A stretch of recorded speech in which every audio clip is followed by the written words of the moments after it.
Muy bien, pues muy buenos días a todos. El día de hoy tenemos un seminario especial y la verdad estamos muy felices porque estamos recibiendo a un invitado de lujo. Él es una persona sumamente ocupada y nos ha brindado un espacio en su agenda. De hecho, los estudiantes de su clase que tiene a esta hora están presentes en línea.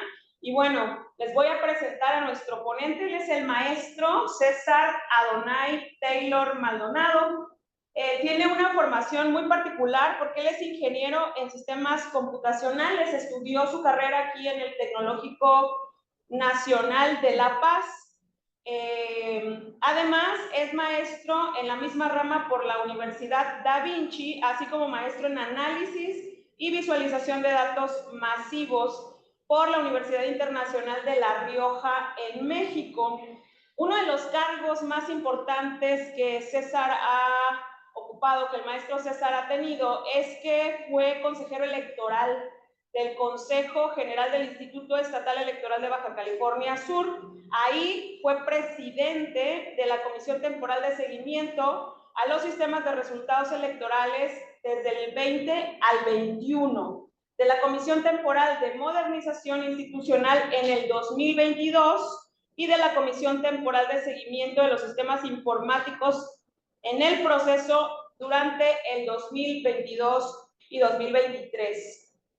Antes de ocupar ese cargo, él fue secretario ejecutivo y director de la Unidad de Cómputo y Servicios Informáticos entre 2014 y 2017. Además, es miembro activo de la Red Nacional de Consejeras y Consejeros Electorales por una democracia incluyente. Como pueden ver, el maestro Taylor tiene amplia experiencia en todos los procesos electorales que tienen que ver con la democracia en nuestro país.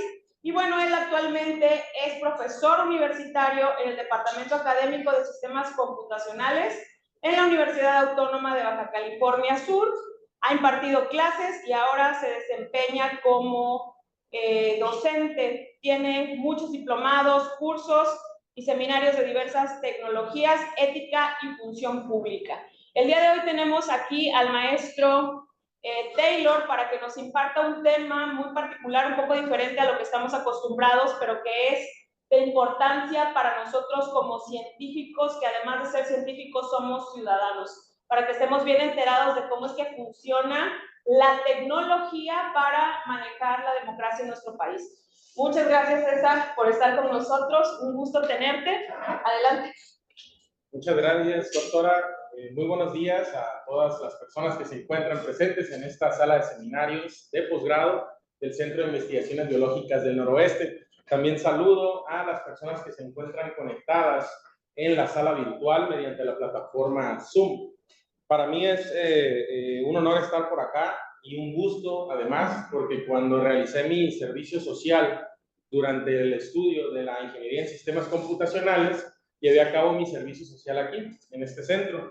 Entonces estuve en un periodo aproximadamente de 8 meses, del cual han emanado pues también algunas buenas amistades. De hecho, aquí está un buen amigo, uno de mis mejores amigos presentes en esta sala, lo cual me congratula bastante. Y otro gran amigo también que conocí tiempo después, no aquí en el centro, pero que también es un gusto saludarlo. Bueno, primero quiero agradecer, por supuesto, al doctor Alfredo Ortega Rubio, director general de este centro de investigaciones, al doctor Felipe Asensio Valle, presidente de la Academia de Biotecnología, y a la doctora Ana Gisela Reyes Alvarado, vocal de esta academia e investigadora titular que me ha girado esta invitación. Y por supuesto un saludo y agradecimiento especial al maestro Víctor Hugo Flores Delgado, que fue un vínculo también para lograr esta colaboración. El día de hoy tengo pensado platicarles respecto al tema central de tecnología a favor de la democracia desde un punto de vista de los avances hasta hoy y los retos hacia el futuro. En la presentación estaremos manejando una estructura como la que voy a comenzarles. Voy a hablar un poquito sobre la introducción de la tecnología y su relación con la democracia, la importancia de las tecnologías de información en los procesos electorales, la implementación de TICs en la democracia como tal, a través de la presentación y comentarios sobre algunas técnicas y herramientas que se utilizan para llevar a cabo proyectos tecnológicos, las características esenciales que deben tener esos proyectos tecnológicos, algunos ejemplos de proyectos que han llevado a cabo las autoridades electorales de manera primordial y los desafíos y oportunidades respecto de las tecnologías emergentes, a saber, la ciencia de datos y la inteligencia artificial. También voy a comentar, porque me parece muy importante, cuáles son los roles de las personas ciudadanas expertas en materia de tecnología y finalmente hablar un poquito de los retos del presente y el futuro. Por lo cual, tengo una presentación que estaré compartiendo. Bueno, ¿cuál es la relación entre la democracia y la tecnología? Pues sabemos que la democracia la tecnología transforma todo lo que hacemos. En materia de tecnología no es la excepción. Todas y todos formamos parte de una sociedad donde tenemos generalmente una dualidad, es decir, somos ciudadanos, como comentaba la doctora Ana, y además nos desempeñamos en diferentes ámbitos de la vida, desde la parte social, la parte familiar y la cuestión profesional, que entiendo que también su idea primordial de estar acá es seguir fomentando la parte profesional y ligada a la cuestión académica. Esta participación de los proyectos tecnológicos en democracia pues han hecho que los procesos electorales sean más eficientes cada vez y puedan ser más transparentes y confiables por parte de la ciudadanía. Hay un rol muy marcado por parte de la tecnología, como sabemos, en nuestra vida cotidiana. En particular, México ha tenido un cambio respecto de su población sumamente significativo de 2015 a 2023. Hemos visto en estos 8 años, de acuerdo a la encuesta nacional de disponibilidad y uso de las tecnologías de información en los hogares, que llevó a cabo el INEGI, hemos visto un incremento del 24% de 2015 a 2023 de personas usuarias de Internet en la población de todo nuestro país, pasando de un 57.4 a un 81.4. ¿Qué nos está diciendo este indicador? Cada vez nos metemos más a la vida digital a través del uso de esta red mundial. Un dato interesante que también nos abre un poquito el panorama respecto de indicadores que brinda esta encuesta es que cada día, y en estos 10 años ha incrementado en un 10%, utilizamos más nuestros dispositivos móviles. Estamos más conectados por acá, ya desde la palma de nuestra mano, en todo lugar donde estemos, y a la baja el uso de computadoras. Hablamos de un decremento de uso de computadoras del 51 al 37%. ¿Qué nos dice esto? Estamos utilizando las redes sociales para comunicarnos, para compartir información y para investigar, que son los principales 3 usos que le damos toda la población mexicana a las tecnologías de la información en nuestra vida cotidiana. Nada más y nada menos, este es el rol de la tecnología en nuestras vidas. Ahora, por supuesto que las TIC no son la excepción en cuanto a su importancia en el desarrollo de procesos electorales. En México ya son esenciales para la organización de los procesos. No hay para dónde hacerse, tanto la autoridad nacional como las locales. Platico un poquito de esto. En México hay dos niveles de autoridades principales que organizan elecciones. Uno es el nivel nacional, que es el Instituto Nacional Electoral, como se conoce hoy en día, y el otro nivel de desagregación son las instituciones electorales de las entidades federativas. Es decir, hay un orden nacional que organiza las elecciones de Presidencia de la República, el Senado y la Cámara de Diputados en el Congreso de la Unión. Eso se encarga de hacer el Instituto Nacional Electoral.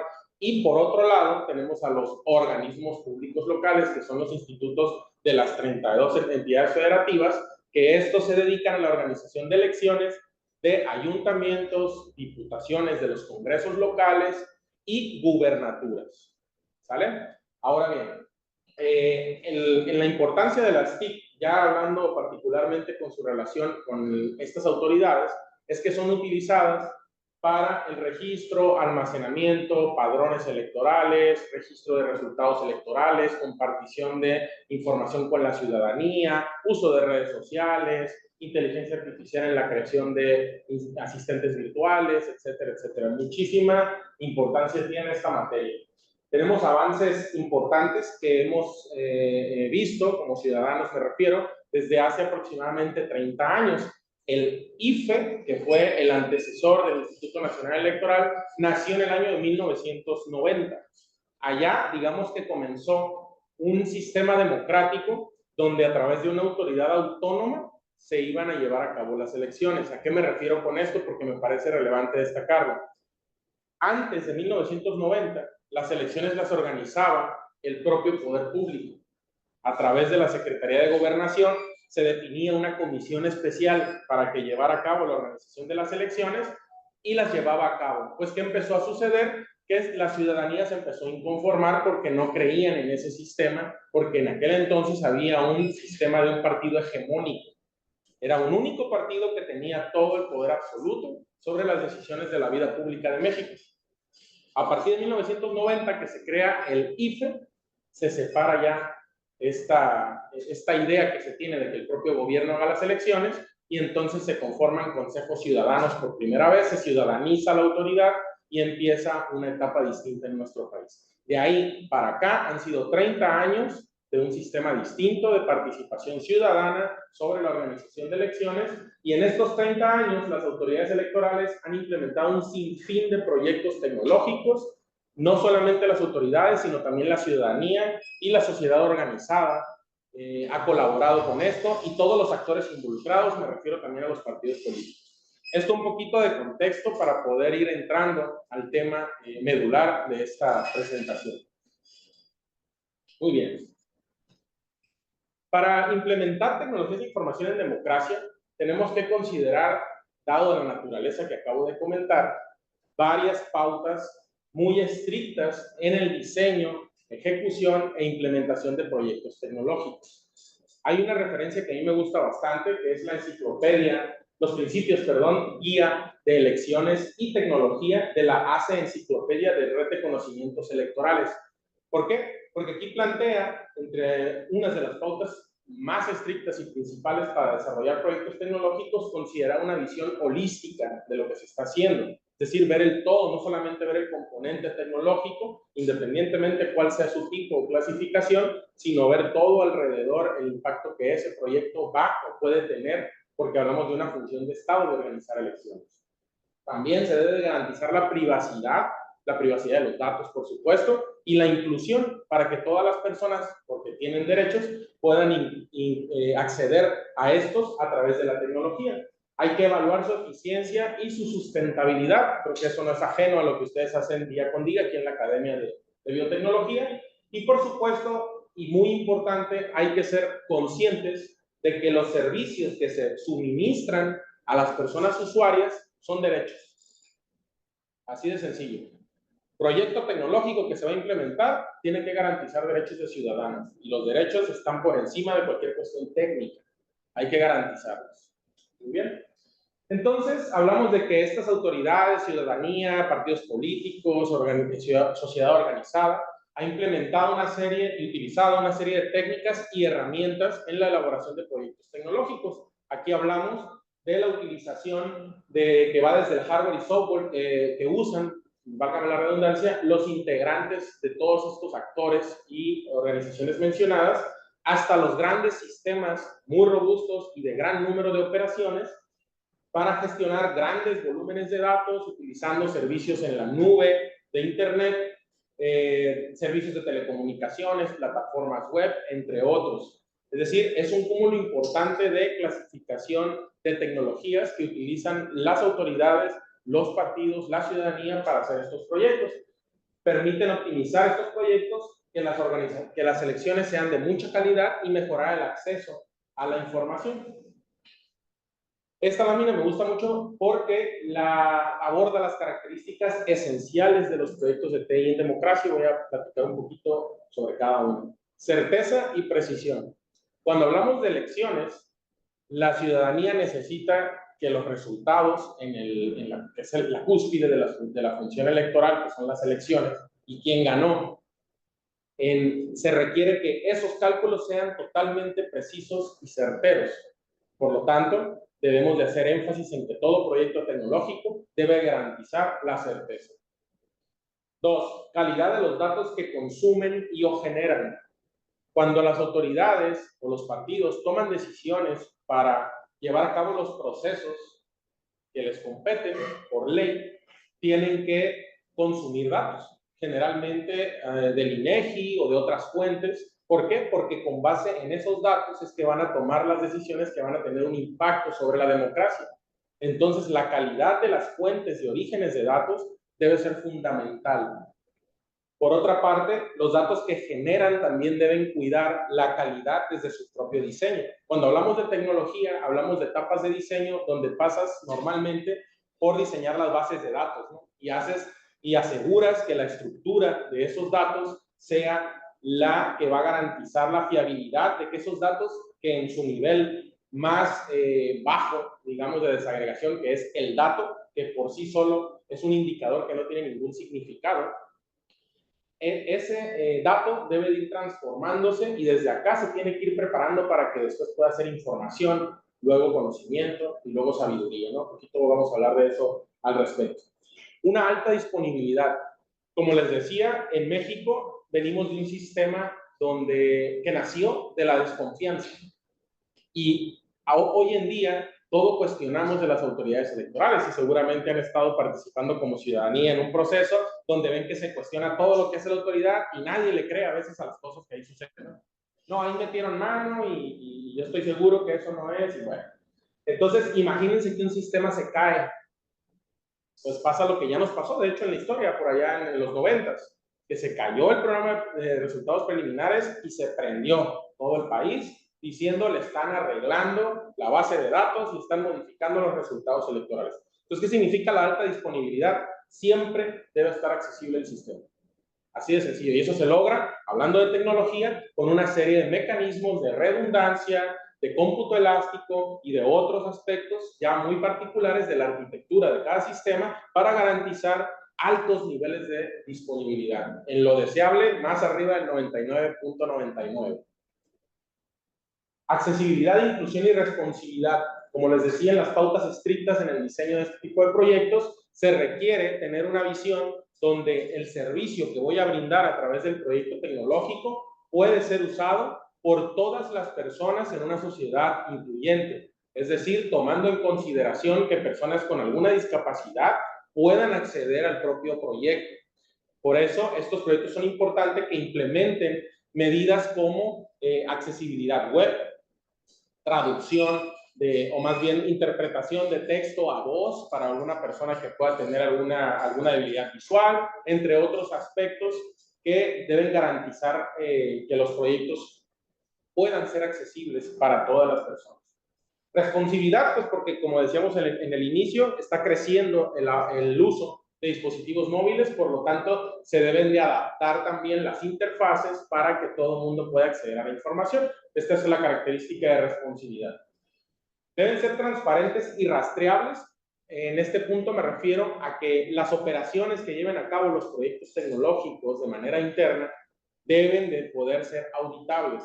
¿Por qué? Porque la ciudadanía debe tener la certeza de que el proyecto tecnológico hace las cosas como las debe de hacer.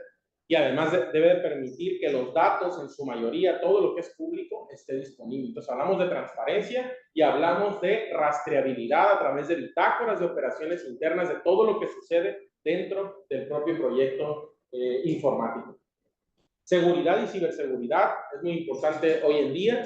Abordamos el punto de vista tanto físico, como es decir, los accesos a espacios donde tengas activos de hardware, de software alojados. Hay que controlar esos accesos, hay que utilizar bitácoras y otro tipo de elementos de seguridad, así como, por supuesto, los aspectos de ciberseguridad, es decir, proteger los activos que están disponibles mediante la red.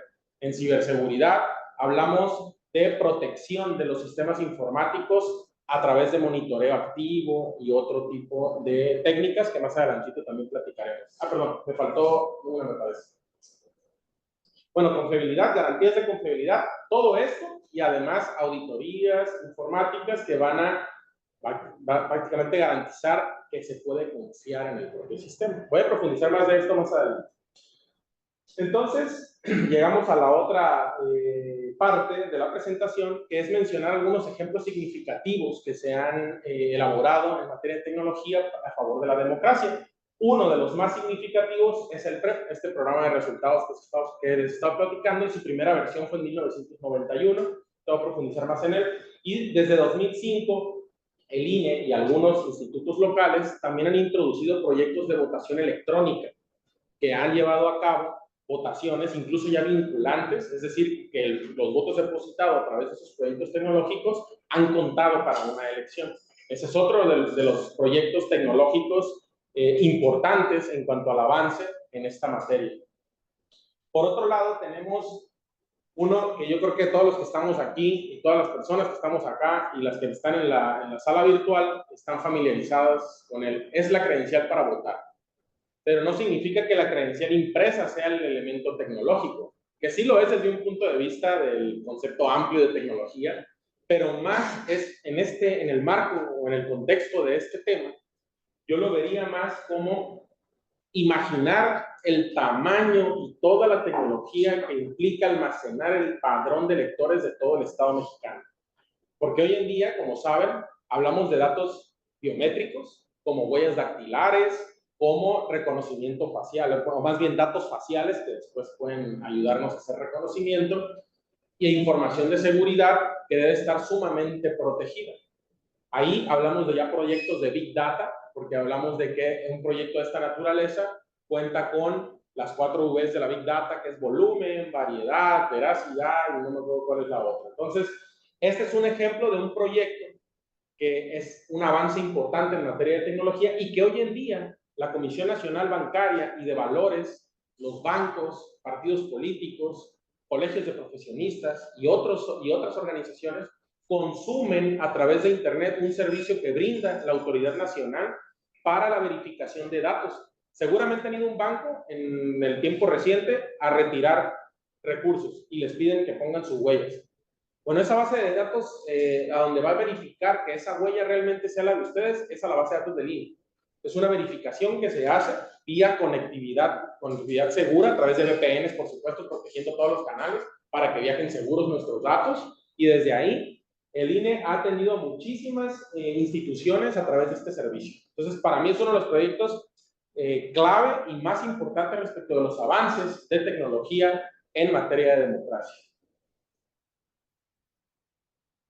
El PREP, ¿no? Aquí voy a profundizar un poquito más porque hay aspectos muy importantes que tiene este programa. Obviamente este programa tiene como objetivo garantizar la transparencia electoral en el país, puesto que el día de la jornada electoral ya estamos viendo a través de nuestro dispositivo móvil quién va ganando. Podemos ver incluso la imagen del acta de la casilla donde nosotros votamos. Y ya podemos ir viendo las tendencias y todo esto durante la propia jornada. Esto despresuriza el día de la elección el ambiente, por así decirlo, electoral que se vive, que es el día como cúspide de los procesos electorales y que todos nos involucramos en él. Y espero que así sea. Entonces, hablamos de la historia y evolución. Fue desde 1991.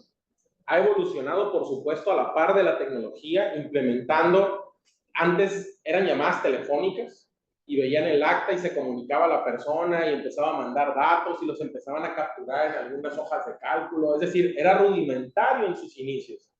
Hoy en día, aquí en Baja California Sur, en las elecciones de este año, del pasado junio, se utilizó inteligencia artificial para interpretar datos de las imágenes digitalizadas de las actas. Es decir, estamos dando un salto muy importante en 34 años aproximadamente en cómo se está implementando TIC en materia de democracia. ¿Cómo funciona y qué objetivos tiene el PREP?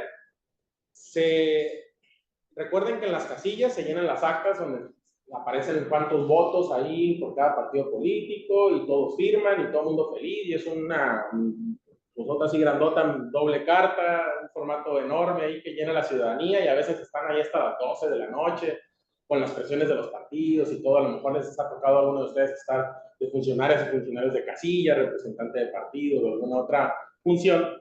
Y ya que se llenan esos documentos, se deben digitalizar para poder llegar acá al sistema PREP.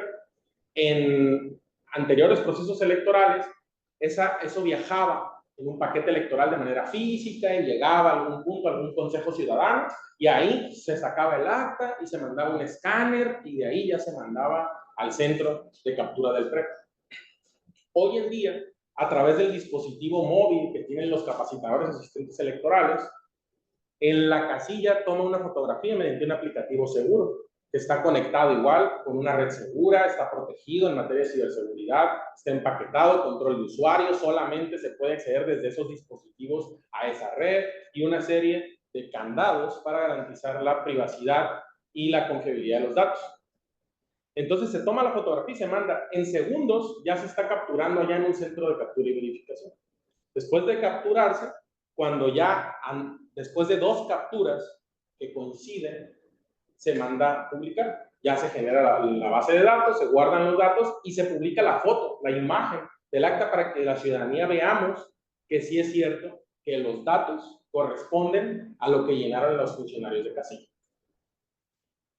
En particular, en este proceso pasado, la primera captura, que les decía que normalmente son 2 o 3 si no coincide alguna de esas 2, esa primera captura la hizo un robot, es decir, un algoritmo que estuvo entrenado con muchas imágenes de actas, el trabajo que se llevó a cabo antes de la implementación de la jornada, obviamente, y se entrenó un algoritmo, un modelo, generando un modelo de inteligencia artificial en alguna plataforma ahí en línea de la nube, de una empresa muy famosa, y le enviábamos entonces los recortes de cada una de las filas donde el funcionario de casilla puso 20 a mano, y luego el número 20 a un lado, 10, 8, 100. Esos recortes se enviaban a este robot o este modelo de inteligencia artificial y este contestaba sobre los valores. Ese era el primer registro, luego lo capturaba un humano y se cruzaba la información. Cuando hicimos los análisis sobre el tiempo que se demora un usuario para capturar un acta y cuánto se tarda el robot, pues imagínense, ¿no? Yo creo que no hay que decir mucho, pero es un contraste muy importante. Acá son a veces incluso un segundo y acá estábamos hablando de 2 minutos. Y eso multiplíquenlo por el total de actas de toda la elección, pues ya hablamos de un impacto importante. ¿Y por qué se hace esto?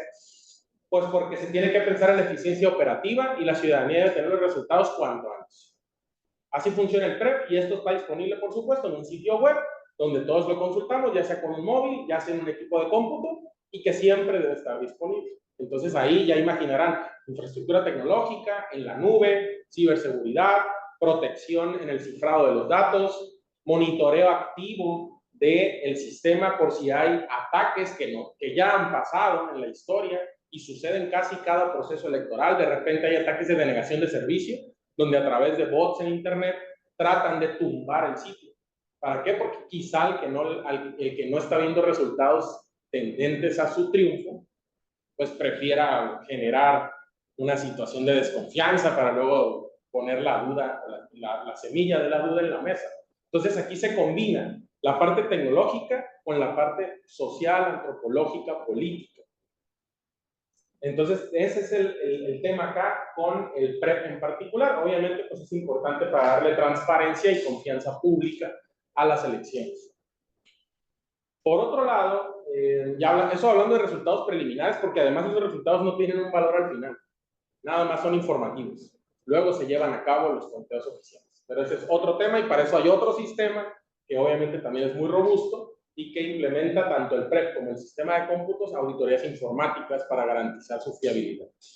El voto electrónico ha sido también uno de los avances importantes que hasta hoy en día se han llevado a cabo por parte de las autoridades electorales, pero implica desafíos tecnológicos, pero también sociales. Hay 4 sistemas primordiales de voto electrónico. El primero de ellos es el RED o registro electrónico directo, dicho de manera vulgar, las urnas electrónicas, es más sencillo verlo de esa manera.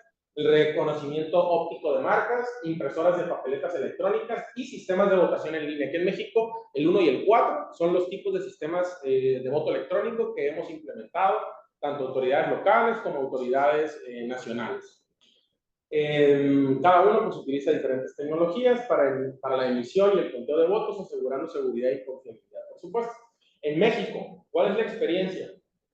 Tenemos que desde 2005 hasta la fecha se han implementado en más de la mitad de entidades federativas programas o proyectos piloto de urnas electrónicas y un sistema por internet para los residentes del extranjero. En Baja California Sur, por ejemplo, en el proceso de 2015, en la elección de ese año, se implementó un sistema que recibió la votación de las personas subcalifornianas que vivían en otros países. De hecho, se recibieron votos de Italia, Estados Unidos, Canadá, Alemania, uno de África, me parece, Australia, es decir, de todo el orden. Ese sistema tenía ciertas características especiales. Uno, recuerden que el voto es secreto, ¿no? Entonces, había un algoritmo muy interesante para desvincular el voto del elector. Decíamos ahí, ¿cómo hacemos rastreable entonces eso? Y ahí, bueno, ahí viene otro asunto, pero para eso se usan las auditorías informáticas, justamente para poder ir viendo cómo funciona el propio sistema y en ese caso de 2015, un sistema que había desarrollado el Instituto de aquel Distrito Federal, que ahora es la Ciudad de México. Y ese sistema, a través de una transferencia de tecnología, mediante un convenio, nos proporcionó a la autoridad de aquí de Baja California Sur el software. Se montó en la infraestructura en la nube, con, por supuesto, monitoreo activo de seguridad, con controles de cifrado y además con un sistema conectado previo a través del cual se le hacía llegar a la ciudadanía su contraseña para emitir su voto. Entonces, aquí hablamos de interconectar diferentes elementos tecnológicos en una arquitectura bastante compleja, pero para brindarle a la ciudadanía una tranquilidad respecto a emitir el sufragio por esta modalidad. Ahora, ¿qué bondad veo yo para la confianza en este tipo de votación? Que de 2020 a 2024, por ejemplo, ya el INE lo hizo con los que votaron por la presidencia de la República, que no vivían aquí. Y fueron muchísimos votos que se recibieron por ese sistema CIBEI conocido. Bueno, pero ¿qué punto veo aquí interesante? Para votar por este tipo de sistemas, se tiene que conformar una lista nominal, que es la lista de las personas que van a votar en una casilla o en este caso a través de un sistema, pero esa voluntad. Entonces eso a mí me llama mucho la atención porque yo les preguntaría a los que están aquí en la sala, si pudieran levantar la mano, por favor, ¿quiénes, si en la próxima elección les dijera el INE y el Instituto Electoral Local, oigan, vamos a implementar voto por su celular, pero ustedes aceptan bajo su voluntad inscribirse en una lista nominal, pero les presentamos antes el sistema, miren, lo auditó un ente externo, aquí está toda la información, la documentación pública, véanlo, pruébenlo antes de la jornada y si ustedes quieren, inscríbanse ahí, ya no van a ir a votar a la casilla, pero van a ir a votar, van a votar desde su celular, desde la comodidad de su hogar. ¿Quiénes se inscribirían? ¿Pueden levantar la mano?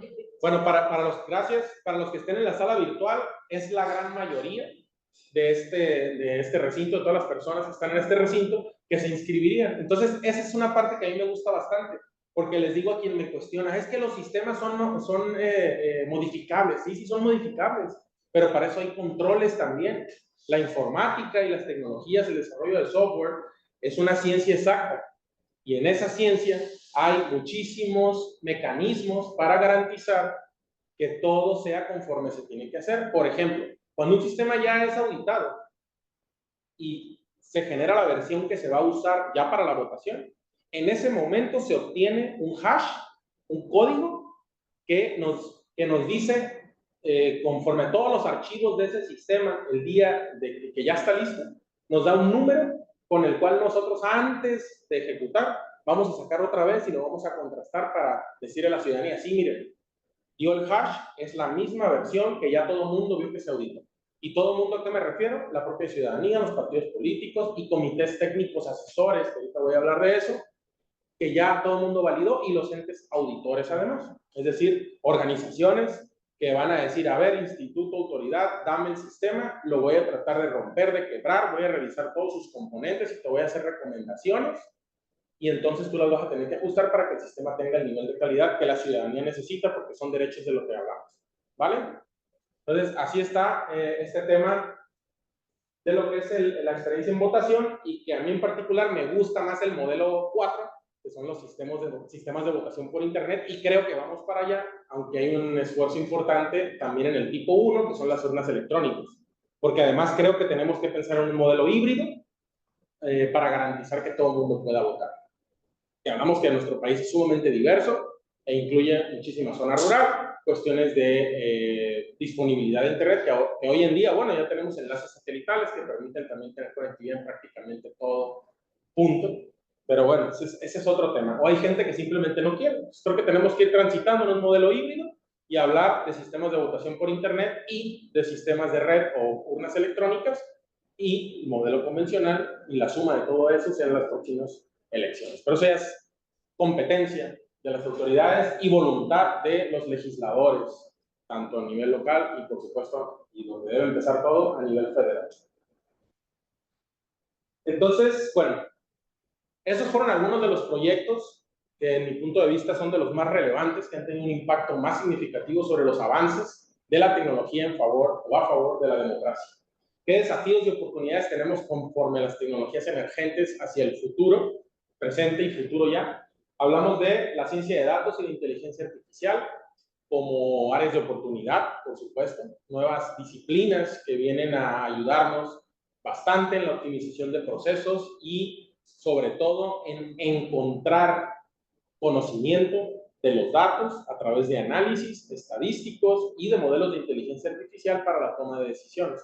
Eso puede fomentar una participación ciudadana mayor si nos involucramos tanto ciudadanía como los propios actores políticos y las autoridades en ello, desde mi punto de vista, por supuesto. Hablamos también, uno de los desafíos, la seguridad en todos los niveles, pero en particular me refiero a la seguridad de los datos personales que se almacenan en las bases de datos que utilizan estos sistemas. Actualmente, al día, estamos hablando de vulnerabilidades nuevas amenazas, y cómo estar generando el parche de seguridad. Y ahí estamos recibiendo la actualización de nuestro sistema operativo en nuestro celular o en nuestra máquina, que todos los días se está actualizando esto. Quería trabajar y bueno, pues se está reiniciando porque está actualizando. Y es la típica lo que usamos además cuando tenemos una situación. No, ahorita vemos que se estaba reiniciando porque se actualizó mi equipo. Entonces, ¿por qué? ¿Por qué son esas actualizaciones? Pues porque hay diario amenazas y nuevas cuestiones de seguridad maliciosa que vienen a robar información, porque además, desgraciadamente, es un campo muy fértil, el robo de identidad y de generación de fraudes para robar dinero, etcétera, etcétera. Pero bueno, entonces, ¿por qué es uno de los desafíos? Porque la seguridad se ve vulnerada constantemente conforme avanza el procesamiento, avanza también la cantidad de amenazas. Y tenemos asomándose allá algo que todavía está como muy teórico. Ya hay algunas organizaciones grandes que están hablando de eso, y de hecho ya tienen algunos prototipos de equipos funcionando, y me refiero al cómputo cuántico.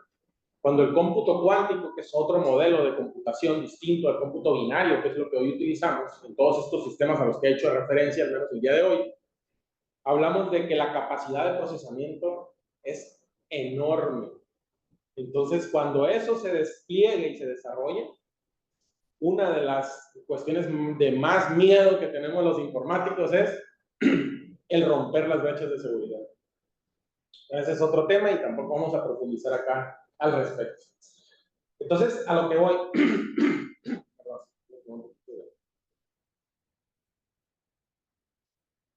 Vemos oportunidades con la ciencia de datos y la inteligencia artificial, pero también grandes desafíos en materia de seguridad.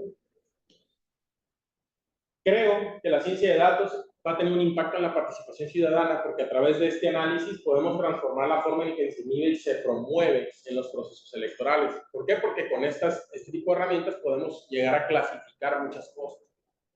Ustedes conocen el caso de Cambridge Analytica en las elecciones de Estados Unidos, ¿sí? De Trump y Hillary. Bueno, ese caso básicamente era un algoritmo de inteligencia artificial en Facebook que conectaba y tú le dabas tus datos y entonces accedía a tu feed y a tus reacciones y todo, y con base en esos datos generaba un perfil psicológico de ti. Y entonces, con base en ello, te mandaba la publicidad, como dicen, segmentada para generarte a ti, con base en neuropolítica, una emoción para que votaras o no por un candidato o candidata, que era un candidato y una candidata. Entonces, ese es un ejemplo cómo a través de la ciencia de datos llevaron a cabo la influencia directa sobre un proceso electoral. Ya hablamos de la capacidad de modificar las ideas de un elector. Entonces, estamos ante esos desafíos también. tenemos que ser muy conscientes como ciudadanía en que lo que consumimos puede estar incluso sesgado por intereses más allá de nosotros. Todo lo que decimos, incluso en nuestro día a día, y muy probablemente ya les aparezca publicidad a ustedes sobre ciencia de datos en un rato, porque aquí su teléfono ha estado escuche y escuche esto. Entonces, todo lo que decimos tiene un impacto. Entonces, esto puede tener un impacto hacia lo positivo o hacia lo negativo. ¿Sale? Creo que es un campo fértil para las autoridades y para los partidos políticos fomentar, pero la participación. Es decir, sembrar la semilla del involucramiento. Te debe de interesar por esto y esto. Así. No, obviamente, inclinarse por un partido u otro. El ejemplo que mencionaba más bien era un tema de índole político. Entonces, se pueden hacer análisis de datos electorales y participación. Cuando hice la segunda maestría recientemente, pensé en un proyecto que utilizara datos abiertos, porque me parece una de las tendencias más interesantes también de la tecnología, que es datos anonimizados, que todo el mundo puede utilizar y explotar. Ese es el concepto de dato abierto, y que tenga algún interés. Y está muy enfocado a la participación ciudadana para que nosotros nos genere algún interés sobre un tema particular y poder procesar esos datos en alguna herramienta afuera para pues, nuestras propias decisiones o incluso hasta para el mundo profesional. Quizá le podemos encontrar alguna aplicación también profesional. Entonces, ¿qué hice en este trabajo? Conecté datos abiertos del Censo de Población y Vivienda 2020 con datos de participación ciudadana en un esfuerzo, y que aquí sí quiero reconocer a las autoridades INEGI e INE, que se juntaron allá en las oficinas centrales y dijeron, vamos haciendo algo. Vamos a poner la información o los datos electorales en escalas, perdón, al revés. Vamos a colocar los datos del Censo de Población y Vivienda en escalas geoelectorales. Porque resulta, y déjenme decirles que hay dos geografías en México principales. Una es la geografía del INEGI, seguramente la conocen, con las AGEP, las manzanas y todo esto. Y otra es la geografía de las autoridades electorales, que trabajan con secciones electorales, que es un número que viene en su credencial para votar. Esa sección electoral es el nivel más pequeño de desagregación político-electoral que existe. De ahí, conjuntos de secciones son distritos locales, es decir, un distrito local es lo que se representa en un curul en el Congreso del Estado, o distrito federal, que es lo que se representa en un curul en la Cámara de Diputados en el Congreso de la Unión. Luego hablamos de entidades federativas, conjuntos ya de distritos locales, etcétera, etcétera, y así nos vamos yendo. Entonces, ¿qué sucede acá? Como no se entienden estos datos, porque tenemos los datos del Estado mexicano y de indicadores en AGEB y manzanas, y tenemos lo electoral aparte, pues no sabemos o no podemos relacionar de facto la información sociodemográfica, sociocultural, económica, con nuestra participación política. Entonces, en un esfuerzo que hicieron, que me gustó bastante porque diseñaron centroides ahí con unos algoritmos matemáticos, y entonces la geografía de secciones la pasaron para acá, hicieron el algoritmo y los indicadores los acercaron lo más posible a las escalas geoelectorales. Entonces quise yo, bueno, voy a tratar de contestar la pregunta de cómo influyen las características sociodemográficas, demográficas, socioeconómicas en la participación ciudadana. Y por ahí enfoqué más o menos un trabajo de investigación. No voy a profundizar obviamente en el trabajo, pero les quise traer este ejemplo porque es tal cual la aplicación de ciencia de datos en elecciones, que para mí es uno de los retos del presente y hacia el futuro. Entonces acá finalmente lo que terminé haciendo es un clasificador de secciones electorales con base en la relación que existe entre la participación ciudadana e indicadores sociodemográficos.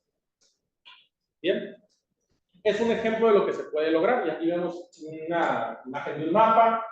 Terminé haciendo una herramienta de estadísticas, de análisis de estadísticas censales a escalas geoelectorales con información de participación ciudadana para clasificar zonas geográficas similares en cuanto a características demográficas, socioeconómicas y culturales en ámbitos geográficos de México. ¿Qué significa esto? Bueno, ¿para qué quiero eso? Bueno, puedo generar mapas para clasificar esas secciones y ver dónde conviene hacer qué tipo de actividad para fomentar la participación.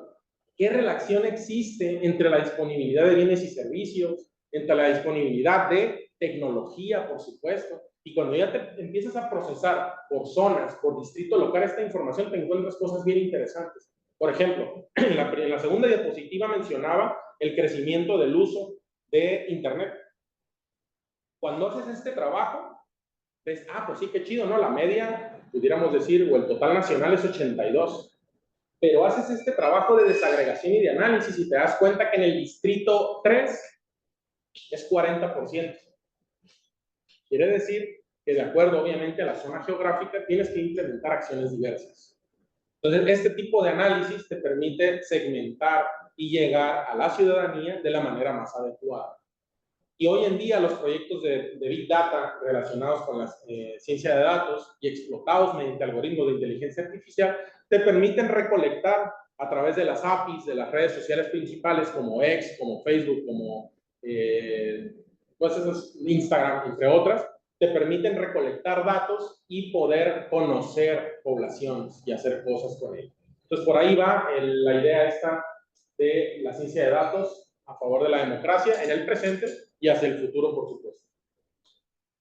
Esto tiene que ir ligado en una etapa posterior a lo que es herramienta, inteligencia artificial, porque con los algoritmos puedes hacer el análisis avanzado de datos, la asistencia inteligente mediante chatbots ya se hizo en el proceso también pasado, ya el INE incluso hizo una que se llamaba Inés, y era un chatbot, que tú te metías el día de la jornada y le preguntabas con tu sección, ¿dónde voto? ¿No? Y ya te respondía quiénes son mis candidaturas y bla, bla, bla. Y eso me parece que también es un tema interesante para fomentar la participación. Los chatbots utilizan unos algoritmos de inteligencia artificial que en particular llevan a cabo lo que es el procesamiento del lenguaje natural. Entonces, por ahí ya hay muchas herramientas bastante avanzadas que nos ayudan con eso. Detección de desinformación en redes sociales es el otro punto que puede influir a través de lo que les comentaba, ¿no? Pero ya particularizado a identificar información errónea o falsa que puede generar una percepción negativa de las autoridades, del proceso electoral o influir de una u otra forma hacia algo que no sea beneficioso no para el proceso ni para un actor político, para la propia sociedad. Me parece muy importante destacar también, ya casi acabamos, roles de la ciudadanía experta en materia de tecnología. Equipos de trabajo duales. Necesitamos que la gente que lleve a cabo proyectos de tecnología a favor de la democracia estén, además de ser competentes, comprometidos con la democracia. Entenderlo en esta función dual, como decía desde el inicio la doctora Ana en la presentación de esta plática. Comités técnicos asesores. Estos comités son órganos que se instalan por ley y que deben de integrarse con ciudadanía experta en la materia. Incluso ha habido colaboradores de aquí del CIGNOR que han sido parte de comités técnicos asesores, que han acompañado a la autoridad en Baja California Sur para brindarle asesoría y verificar la calidad de los proyectos tecnológicos. ¿Qué significa esto? Que la ciudadanía se involucra, pero ahí no participan como trabajadores del CIGNOR, participan como se llaman. O sea, no sé si me llamo César, bueno, participo ya como César el experto, si fuera experto, ¿no? Entonces, estuviera ya como César el experto en tecnología, no como trabajador de X o Y organización. ¿Por qué? Porque es en esta parte dual donde debo estar comprometido como ciudadano. Y es un cargo honorífico de alta responsabilidad, porque con mi expertise tengo que ayudar a que esto le brinde a toda la ciudadanía, incluyéndome, un proyecto de calidad para garantizar sus derechos.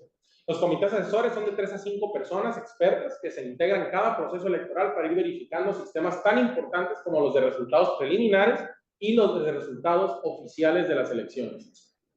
Auditorías informáticas, hemos tenido auditorías en el ámbito federal, las autoridades como por ejemplo el INE, en materia de auditoría informática ha colaborado el Politécnico Nacional, la UNAM, instituciones de gran renombre. Aquí en lo local ha colaborado el Instituto Nacional de México Campus La Paz, ha colaborado la Universidad Autónoma de Baja California Sur, integrando equipos pertenecientes a los departamentos, generalmente de sistemas computacionales, para hacer a cabo auditorías donde se hacen pruebas de caja negra, análisis de vulnerabilidades, tratan de atacar incluso el sitio web que va a estar disponible, tratan de tumbarlo para efecto de identificar algunas vulnerabilidades y decirles, tienes que arreglar estas.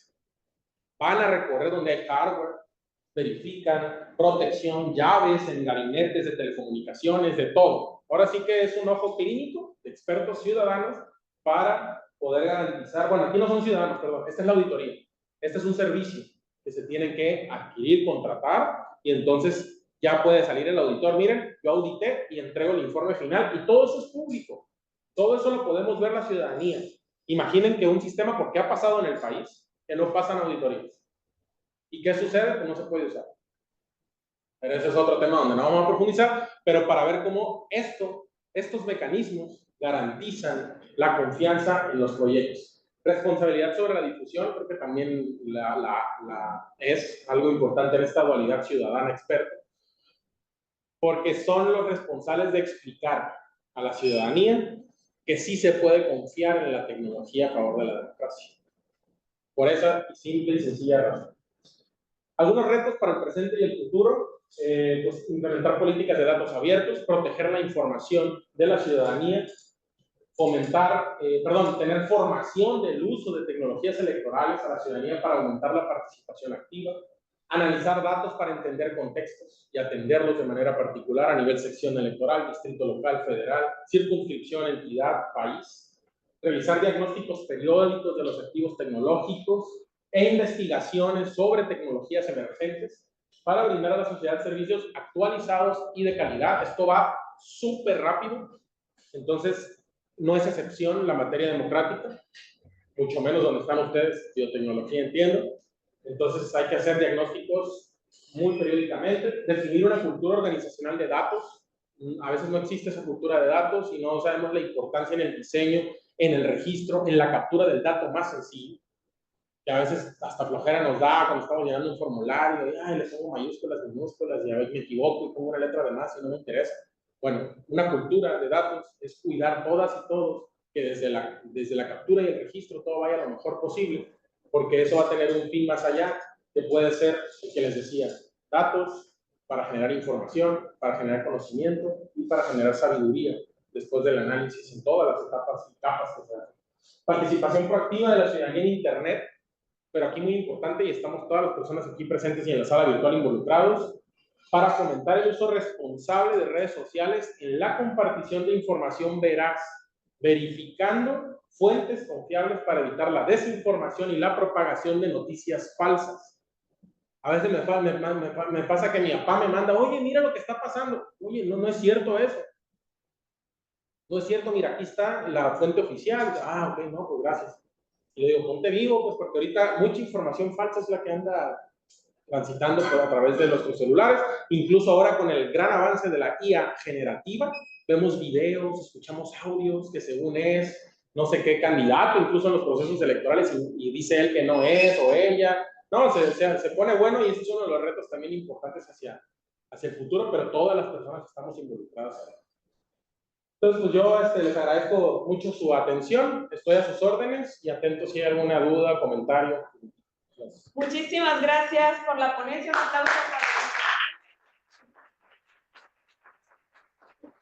Nos quedan unos minutitos para hacer preguntas. Hay que aprovechar que tenemos aquí el experto en materia electoral para tener todas sus dudas. No sé si todo les quedó claro, si tienen alguna pregunta, sobre todo nosotros que estamos viendo mucho el futuro de las tecnologías, así como en biotecnología ya se están utilizando nuevas herramientas para el diseño de proteínas, a lo mejor en materia electoral ya siendo un poco más ciudadanos. ¿Pudiera surgir alguna duda? ¿Alguien en el auditorio tiene una duda? Mientras levantan la mano, voy a ver si en línea tenemos muchos participantes. No sé si alguien tiene una duda de los estudiantes de César. ¿Alguien que quisiera preguntar? ¿Alguno de nuestros participantes por ahí pueden escribir su pregunta en el chat? O pueden levantarme la manita para que yo les ceda la palabra. Chicos, aquí, Kevin, ¿no tienes duda, algún comentario? Adelante, tu nombre, por favor, y... Me llamo Aura y en realidad sí, solo quería saber si podrías platicarnos un poco el sistema electoral en Venezuela, más allá como de las campañas mediáticas, ¿no? Para entender, escuché como a varios analistas que decían que tenían un sistema electoral muy moderno y que de hecho era todo también digital y hacían un recuento, no como acá, que se los entregaban como porcentaje de actas, sino que ellas hacían un recuento total de los votos, y pues justo pues trasladándolo como que es un país con mucha presión mediática, ¿no? Mucho intervencionismo, pues eso, cómo es las tecnologías y puede como respaldar pues este proceso democrático o más bien no es suficiente si hay como institucionalismo. Muchas gracias, Aura. Bueno, primeramente no conozco el caso concreto que pones en la mesa de Venezuela, pero mencionabas algo que es importante saber, que acá no es recuento total. Aquí es recuento total bajo ciertas configuraciones de la ley, pero sí hay un recuento y cómputo que se lleva a cabo el día miércoles siguiente a la jornada electoral, donde se reúnen ciudadanas y ciudadanos en cada consejo. Por cada distrito de lo que comenté, hay un consejo ciudadano, donde hay personas que están cuidando que en esa demarcación se hagan las cosas como se tienen que hacer y son los responsables de hacer ese conteo y emitir las actas finales. En caso de recuento total es cuando los paquetes tienen señas de alteración o errores aritméticos y entonces van y abren la caja que está en una bodega protegida, la abren y entonces empiezan a contar boleta por boleta y así empieza por cada casilla hasta llegar a la totalidad del recuento. Pero eso es cuando las diferencias entre primero y segundo lugar están debajo del 1%, o sea, y ante ciertas circunstancias. Entonces, que para mí la cuestión mediática, donde se centra en que vayamos para empezar a las fuentes oficiales, porque la desinformación está a la orden del día. Tenemos que participar además en la discusión. Ahí mandamos comentarios, por ejemplo, incluso yo el día de ayer estaba pidiendo a la Cinépolis boletos para la función de Daft Punk, no sé si sepan que va a haber ahí una función, pues, bueno, el caso es que ya uno participa allá, participa activamente en las redes y a veces no lo hacemos en la vida pública. Entonces, la cuestión mediática para mí son dos cosas. Una, participar activamente en las redes y otro, consumir, pero también criticar lo que consumimos. Porque incluso hay medios de comunicación que es evidente que tienen sesgo. Entonces, también ahí hay que tener una visión crítica. En el caso particular de Venezuela, digo, no lo conozco precisamente, pero lo que sí creo que debe ser muy importante es investigar para saber más sobre ese tema, si hay auditorías informáticas.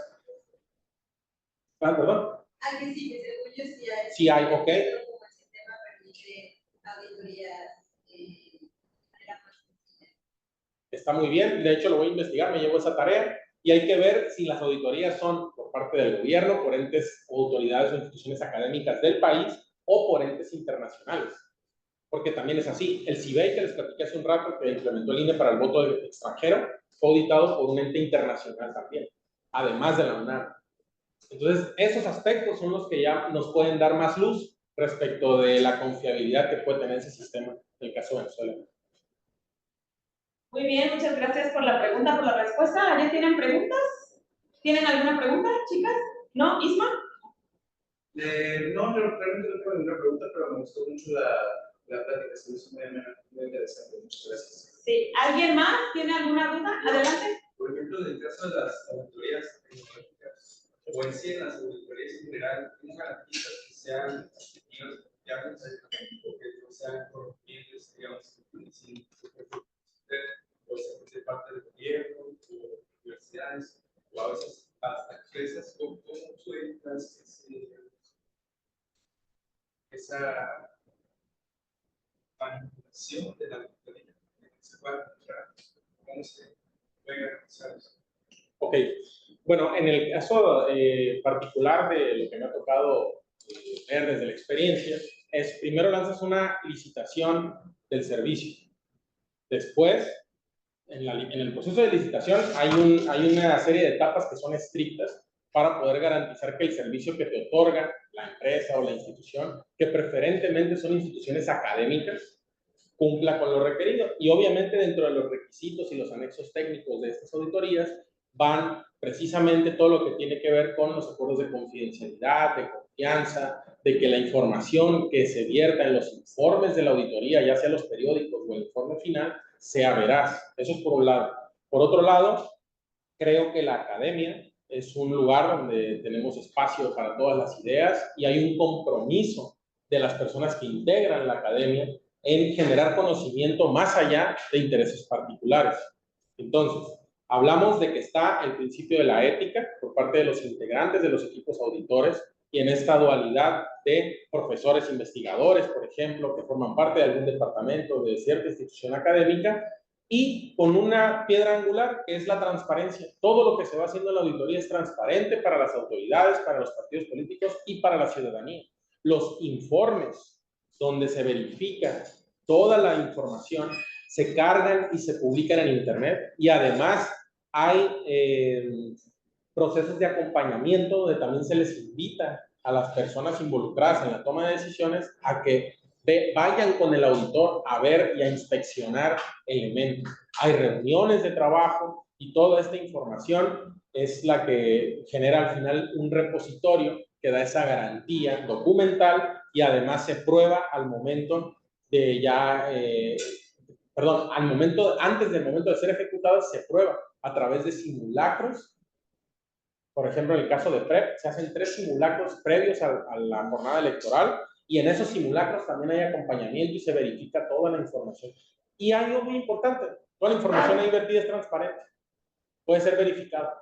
Por ejemplo, en el caso del PREP, ves el acta, ves los datos y puedes contrastar todo. Hay gente que se ha puesto a hacer análisis posteriores a las elecciones y ha advertido que en un PREP, en total, en un procesamiento de 1 millón de actas, una tenía un error. Cosas así. Entonces, el nivel de precisión es sumamente alto y además no hay que olvidar que son resultados preliminares. Y todo eso, al final, se usa como herramientas, es decir, los proyectos son herramientas, pero se legitiman siempre con la presencia, la decisión, la firma de las autoridades competentes para tomar las decisiones, que siempre son además controvertibles mediante un mecanismo de sistema jurisdiccional y otras cosas. O sea, está interesante, hay que involucrarnos. Ahí terminaría mi intervención. Muchas gracias. Tenemos una pregunta en línea. Silem, que levantó la mano. Si puedes abrir tu micrófono para hacer la pregunta. Adelante. Hola, buenos días. Creo que la bajó.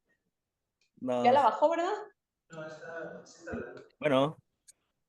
Ah, sí, si puedes subir un poco el volumen, no te escuchamos bien. Bueno, ¿me escuchan? Sí, te escuchamos. Bueno, buenos días, hablo aquí del Instituto Electoral del Estado de Campeche. Muy interesante la plática. De hecho, me llamó mucho la atención la parte en la que el maestro César comenta sobre el uso de la inteligencia artificial. De hecho, se me hizo muy, muy interesante. Mi pregunta sería si en algún momento tuvo alguna resistencia por parte durante el desarrollo hacer el uso de la inteligencia artificial, a que en este caso el Consejo General o la misma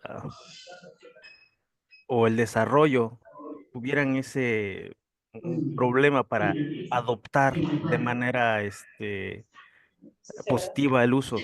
Porque es muy bonito decir de que el sistema por ejemplo, en este caso, por lo que entiendo es del PREP, de que ya te hace la captura del acta en unos segundos en comparación de una persona.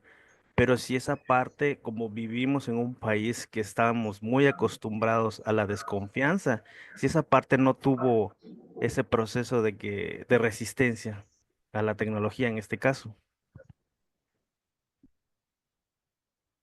Muchas gracias, Silem. Ya nos acercamos allá a la bocina, por eso salí de poco. Te agradezco mucho la pregunta, es muy interesante porque en materia de proyectos tecnológicos y en toda esta parte teórica de la administración de las TI, nos topamos con uno de los grandes desafíos, que es la resistencia al cambio. Y en esa resistencia por parte de los usuarios de la tecnología es justamente el no quererla, no confiar, no la quiero usar por X o Y razón, y en el sistema democrático generalmente es por el lado de la desconfianza, tal como lo plantea Silem en su pregunta. Él consulta, por si hay algunos en la sala que no alcanzaron a escuchar, él pregunta si hubo resistencia por parte del Consejo General y los partidos políticos en la implementación del proyecto de inteligencia artificial, en particular para interpretar los datos de las actas de escrutinio y cómputo del PREP aquí en Baja California Sur. Esa es la pregunta que él plantea. La respuesta es sí hubo, pero la resistencia se fue mitigando o minimizando a través del diálogo y de la aclaración de qué hacía precisamente cada uno de los componentes del proyecto, además de mostrarlo con prototipos a la luz de todos los partidos políticos y los tomadores de decisiones. Entonces, si recuerdan en la diapositiva del rol de los expertos en tecnología, hablamos de una que era la responsabilidad de la difusión, y justamente ahí nace. Hay que explicar, explicar y explicar para que se acepte la tecnología. Muchas gracias por la pregunta, por la respuesta. Pues ya nos pasamos un poquito de la hora del seminario, los chicos tienen otras clases. No habiendo más preguntas, agradecemos mucho a nuestro ponente.